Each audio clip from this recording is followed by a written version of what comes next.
अस्सलाम वालेकुम। तो आज ये दूसरी एपिसोड है और इसके अंदर जैसे मैंने लास्ट एपिसोड के अंदर कुछ ट्रिक्स बताए थे जिससे आप अपनी विंडोज़ को प्रोटेक्टेड और फास्ट बना सकते हैं।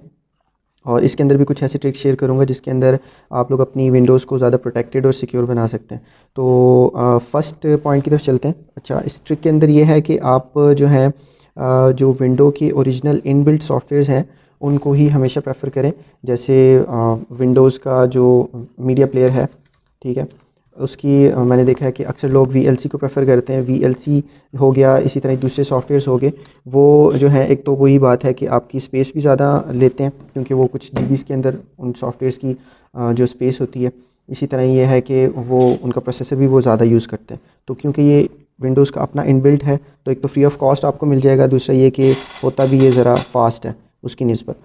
तो इसी तरह दूसरे जो एप्लीकेशंस होते हैं, जैसे अगर आपने वीडियो एडिटिंग के लिए चाहिए आपको, तो आप क्लिप चैप यूज़ करें माइक्रोसॉफ्ट का, तो वो बहुत ज़बरदस्त है। मतलब instead of going for Adobe Premiere Pro, आप जो है इसको यूज़ करें अगर आप कोई ज़्यादा हेक्टिक किस्म की वीडियो एडिटिंग नहीं करते। इस तरह डिज़ाइनिंग सॉफ्टवेयर भी मिल सकते हैं आपको। तो ये चीज़ आप प्रेफर करें। सेकंड चीज़ ये है कि सेकंड जो पॉइंट है, ट्रिक आप यूज़ कर सकते हैं, वो ये है कि आप रिमूवेबल फ्लैश ड्राइव्स और जो आपकी हार्ड ड्राइव्स होती हैं उनको आप मत जो है यूज़ करें, ठीक है।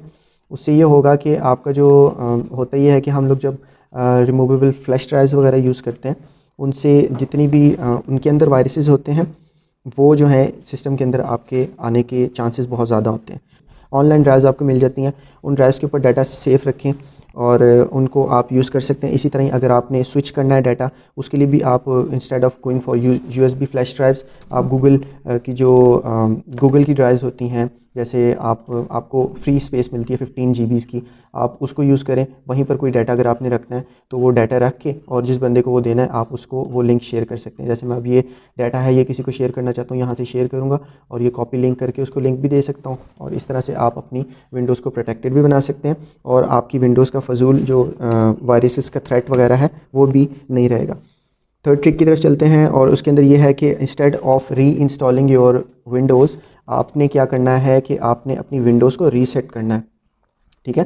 रीइंस्टॉल करने से ये होगा कि दो चीज़ें होंगी। फ़र्स्ट ऑफ़ ऑल तो ये कि आपको एक तो वो है भी हेक्टिक प्रोसेस, आपको सारा अपना डाटा किसी दूसरी ड्राइव्स के अंदर रखना पड़ेगा और सारी चीज़ों को दोबारा से जनाब आपको स्टार्ट करना पड़ेगा और विंडोज़ के अंदर जो सॉफ्टवेयर हैं उनको रीइंस्टॉल करना पड़ेगा। उसका बेटर सोल्यूशन ये है कि 2 महीने 3 महीने के बाद जब आपकी विंडोज़ स्लो होती है या कोई इशू बनता है, वैसे मुझे आज तक कोई मुझे अब ये विंडोज़ किए हुए तकरीबन कोई 1.5-2 साल हो गए हैं, मुझे अब तक कोई इशू इसके अंदर नहीं आया क्योंकि मैं साथ साथ चीज़ों को करता रहता हूँ, इश्यूज़ को रिज़ॉल्व करता रहता हूँ। तो होता यह है कि जब आपको विंडो रीइंस्टॉल करनी पड़ती है तो स्क्रैच से सारी उसकी सेटिंग बनाना और सारी चीज़ें डाउनलोड करना, उसके बाद विंडोज़ इंस्टॉल करने के बाद भी आपको सॉफ्टवेयर को स्क्रैच से डाउनलोड करना पड़ता है, हर चीज़ आईडीज़ वगैरह लगानी पड़ती हैं। उसका बेटर हल ये है कि ये जब आप रीसेट करेंगे विंडोज़ को तो आपके पास 2 ऑप्शंस आएंगे, कीप माय फाइल्स या फिर रिमूव माय फाइल्स। अगर तो आपको ऐसा लगता है कि आपकी सी ड्राइव फुल करप्टेड हो चुकी है और आपके इश्यूज़ बहुत ज़्यादा आ रहे हैं, बहुत लैग कर रहा है सिस्टम, फिर तो आप रिमूव करें हर चीज़ को। और अगर नहीं है ऐसा, आपको ऐसे आप खुद वैसी रिफ़्रेश करना चाह रहे हैं, सिस्टम की परफॉर्मेंस बेटर करना चाह रहे हैं, तो कीप माय फाइल्स करेंगे, आपके जितने भी सॉफ्टवेयर्स हैं, आपकी आईडीज़ हैं इस सिस्टम के अंदर लॉगिन रहेंगी और आपका जो सिर्फ सिस्टम है विंडोज़ है वो सिर्फ रिफ्रेश हो जाएगा, ठीक है, रीसेट हो जाएगा। तो मैं प्रेफर यही करूँगा कि आपको ये सजेस्ट करूँगा कि आप इंस्टेड ऑफ री installing the window you should go for resetting the window, ठीक है। जो नेक्स्ट ट्रिक है उसके अंदर ये है कि आप विंडोज़ की जो अपडेट्स हैं उनको साथ के साथ देखते रहा करें, ठीक है। और वो आपको यहाँ पर अपडेट्स लिखेंगे, विंडोज़ का बटन प्रेस करके आपको साथ को साथ जितनी भी विंडोज़ की अपडेट्स आती रहती हैं वो आपको मिलती रहेंगी। अब होता यह है कि हमारे ड्राइवर्स कई इंस्टॉल नहीं हुए होते जब हम विंडोज़ करते हैं, हमें पता ही नहीं होता चीज़ों का, हम बस विंडोज़ करवाई बाहर से और जनाब उसको यूज़ करना शुरू हो गए। फिर क्या होता है कि यूएसबी अटैच नहीं हो रही या दूसरे इश्यूज़ आ रहे हैं, हमें पता ही नहीं होता कि वो बेसिकली उनके ड्राइवर्स इंस्टॉल होने थे। तो होता यह है कि same goes for this thing कि जब विंडोज़ की अपडेट्स आती हैं तो आपके वो ड्राइवर्स होते पुराने ही हैं, तो जब आप इनको अप टू डेट नहीं रखते विंडोज़ को, तो आपके जो वो ड्राइवर्स हैं तो वो पुराने होते हैं, वो इसके साथ कंपैटिबल न्यू विंडोज़ के साथ नहीं होते। तो साथ के साथ विंडोज़ की अपडेशन चेक करते रहें और अपनी विंडोज़ को अपडेट रखें, ठीक है।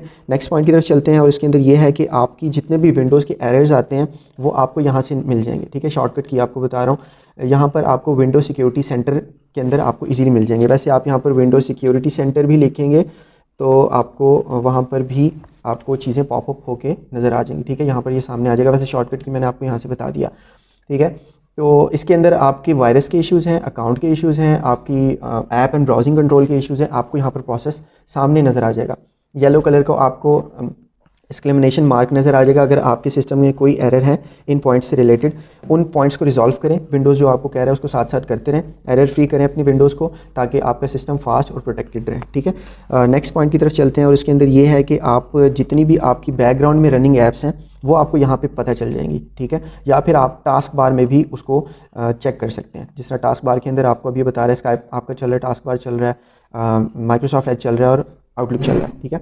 तो साथ के साथ आप देखते रहें आपकी कोई फजूल बैकग्राउंड ऐप्स तो नहीं चल रही। लास्ट मैंने एपिसोड के अंदर भी यही शेयर किया था कि जब आपकी बैकग्राउंड ऐप्स चल रही होती हैं तो मसला यही होता है कि आपके प्रोसेसर को वो स्लो करती हैं, और जिसकी वजह से आपका सिस्टम लैग करता है। तो साथ के साथ उनको डिलीट करते रहें। इसके अंदर एक चीज़ मैं शेयर करूँगा कि जब हम विंडो डाउनलोड करते हैं तो बहुत सारे सॉफ्टवेयर्स के साथ साथ विंडोज़ का वन ड्राइव भी ऑटोमेटिकली इसके अंदर इंस्टॉल हो जाता है। वन ड्राइव करता क्या है कि जब जो आपकी विंडोज़ है उसके ऊपर आपकी जो मेन जो ड्राइव्स होती हैं, जैसे डाउनलोड्स, डॉक्यूमेंट्स, पिक्चर्स, म्यूज़िक और वीडियोज़ का या डेस्कटॉप का जो फोल्डर होता है, उसके ऊपर जितने भी आप चीज़ें सेव करते हैं या ऑटोमेटिकली आपकी चीज़ें सेव होती हैं, तो विंडोज़ आपकी उन सारी चीज़ों को वन ड्राइव के ऊपर स्टोर करता रहता है। होता तो हमारे फ़ायदे के लिए ही है कि जब अगर फॉर इंस्टेंस आपका सिस्टम क्रैश कर गया तो आप जब विंडो रीइंस्टॉल करेंगे और वन ड्राइव को ओपन करेंगे तो आपका सारा डाटा वहाँ से रिट्रीव हो सकता है। मगर होता यह है कि वो बैकग्राउंड ऐप चल रही होती है। अक्सर आपने देखा होगा, अभी भी आप अपने सिस्टम को ओपन करें, वैसे तो क्योंकि मैंने यहाँ पर विंडोज़ अपना जो वन ड्राइव है उसको क्लोज़ किया हुआ है, इस वजह से अनइंस्टॉल किया हुआ है, इस वजह से यहाँ पे वो साइन नहीं शो हो रहा। नहीं तो आप अपना सिस्टम ओपन करेंगे, यहाँ पर आपको वो पॉपअप होगा, सामने नज़र आ जाएगा कि वहाँ पर क्लाउड एक छोटा सा होगा और क्रॉस का निशान आ रहा होगा। तो होता ही है कि बैकग्राउंड में वो चलता रहता है और वो आपके डाटा को भी उठाता रहता है और वो आपके सिस्टम को भी फिर लैग करता है। तो उसको आप अनइंस्टॉल करें अपने सिस्टम के अंदर से, ठीक है, ऐड एंड रिमूव सेक्शन के अंदर जाके, और इससे ये होगा कि आपकी फजूल किस्म की जो बैकग्राउंड ऐप चल रही होगी वो नहीं चलेगी और सिस्टम आपका फास्ट रहेगा, ठीक है। नेक्स्ट पॉइंट की तरफ चलते हैं कि उसके अंदर ये है कि आपने अपने जितनी भी वैसे मैंने पहले भी ये शेयर किया था कि जितनी भी एक्सटर्नल डिवाइसेस हैं उनको आप मत यूज़ करें। जैसे एक्सटर्नल डिवाइसेस के अंदर ये होता है कि जैसे लोगों ने स्पीकर्स अटैच किए होते हैं, इसी तरह USB डिवाइसेस यूज़ की हुई होती हैं, USB केबल्स अटैच की हुई होती हैं, मोबाइल्स को चार्ज कर रहे होते हैं। तो होता ये है कि जब आप इन चीज़ों को अटैच करके रखते हैं कि तो आपके सिस्टम के अंदर वायरसेस आने के बहुत ज़्यादा चांसेस होते हैं। तो अपनी सिस्टम के अंदर किसी भी किस्म की फजूल चीज़ को अटैच ना करें। जो आपके जो भी एक्सटर्नल हार्ड ड्राइव्स हैं, एक्सटर्नल चीज़ें, उनको आप अटैच ना करें। और ये है कि अगर आप कोई हुई भी हैं तो आप ब्लूटूथ वर्जन की चीज़ें लें, ब्लूटूथ वायरलेस जो होती हैं चीज़ें उनको यूज़ करें instead of going for wired devices, ठीक है। नेक्स्ट पॉइंट की तरफ चलते हैं। उसके अंदर ये है कि आप अपने जो विंडोज़ है उसके अंदर आपने अपने अकाउंट को ज़रूर लॉगिन रखना है, ठीक है। ये जैसे मेरा अकाउंट देखें आप, ये लॉगिन हुआ हुआ है। इससे होता यह है कि आपका जो ऑनलाइन माइक्रोसॉफ्ट अकाउंट होगा वो आपको सिस्टम जो है वो साथ साथ आपको बताता रहेगा कि आपका माइक्रोसॉफ्ट अकाउंट कहाँ कहाँ पर लॉगिन है। फॉर इंस्टेंस मैं एग्जांपल देता हूँ। उसके अंदर ये है कि ये मैंने माइक्रोसॉफ्ट अपना सिस्टम लॉगिन किया और मुझे ये मैं अपने माइक्रोसॉफ्ट अकाउंट के अंदर जब जाऊँगा तो मुझे यहाँ पर बता रहा है कि मेरा जो अकाउंट है वो दो डिवाइसेस के अंदर, जो मेरे पर्सनल डिवाइसेस हैं उनके अंदर लगा हुआ है। एक डेस्कटॉप है और एक लैपटॉप है, ठीक है। फॉर इंस्टेंस आपका ये विंडोज़ अकाउंट या माइक्रोसॉफ्ट अकाउंट हैक हो जाता है तो आपको लॉगिन करने से ये फ़ायदा होगा कि आपको पता होगा कि अच्छा मेरे यहाँ पर दो डिवाइसेस अटैच्ड हैं, ठीक है। फॉर इंस्टेंस कोई ऐसी डिवाइस आपको नज़र आती है यहाँ पर जो आप नहीं यूज़ करें, वो आप यहाँ से रिमूव कर सकते हैं और वो ऑटोमेटिकली आपके यहाँ से रिमूव हो जाएगी। ये देखिए यहाँ पर लिखा आ रहा है रिमूव दिस डिवाइस। यहाँ से आप अपनी डिवाइस को रिमूव कर सकते हैं और ऑटोमेटिकली आप किसी भी किस्म की जो हैकिंग है उससे बच सकते हैं, ठीक है। नेक्स्ट पॉइंट की तरफ चलते हैं और उसके अंदर ये है कि जब आप सिस्टम बनवाएंगे तो उसके अंदर कोशिश करनी है कि आप हार्ड ड्राइव की जगह SSD यूज़ करें। हार्ड ड्राइव जो है वो ज़रा स्लो होता है और SSD जो होती है वो फास्ट होती है, चीज़ों को जल्दी प्रोसेस करती है। तो आप SSD लगाएं, उससे भी आपका सिस्टम प्रोटेक्टेड भी रहेगा और फास्ट रहेगा। नेक्स्ट पॉइंट के अंदर चलते हैं और वो ये है कि आपने जो है जितनी भी चीज़ें हैं आपकी डाटा स्टोरेज से रिलेटेड, ठीक है। वैसे तो मैंने यहाँ पर अपनी ड्राइव्स बना रखी हैं एक्सटर्नल, ये जो इसके अपनी अंदर SSD थी उसकी पार्टीशंस दो और बना रखी हैं, न्यू वॉल्यूम D और न्यू वॉल्यूम E के नाम से। तो वैसे तो मैंने इसके अंदर डाटा भी स्टोर किया हुआ है, मगर मैं प्रेफर ज़्यादा ये करता हूँ कि मैं ऑनलाइन वर्जन्स में जाऊँ। जैसे कि मेगा है, आपको 20 GB एक्स्ट्रा फ्री स्पेस देता है, ठीक है। मेगा आप यूज़ करें, उसको क्लाउड वर्जन है, आपका सिस्टम क्रैश कर जाता है, आपका डाटा सिक्योर रहेगा, यहाँ पर रखें। इसी तरह ही आपका और ज़्यादा डाटा है तो आपको गूगल ड्राइव हर अकाउंट के बैक पर आपको एक्सटर्न जो एडिशनल डाटा है वो 15 GB कर देता है। मतलब आपकी 10 आईडी हैं तो 10 आईडीज़ के साथ 15 मल्टीप्लाई बाय 10 तो उतना GB डाटा आपको फ्री देता है। तो आप क्लाउड वर्जन की तरफ जाएँ instead of saving your data on your system, जो कि आपके प्रोसेसर को भी स्लो करेगा और इन केस आपका सिस्टम क्रैश कर जाता है तो आपका जो डाटा है वो क्लाउड वर्जन की वजह से सेव रहेगा। ठीक है, नेक्स्ट पॉइंट जो है वो हार्डवेयर का है। उसमें यह है कि आपने अपने सिस्टम के हार्डवेयर को साफ़ रखना है। हार्डवेयर के अंदर ये है कि आप ख़ुद भी एक ऑनलाइन परचेज़ कर सकते हैं। ठीक है, इजीली आपको दराज से ब्लोअर मिल जाएगा 1500 से 2000 की रेंज के अंदर।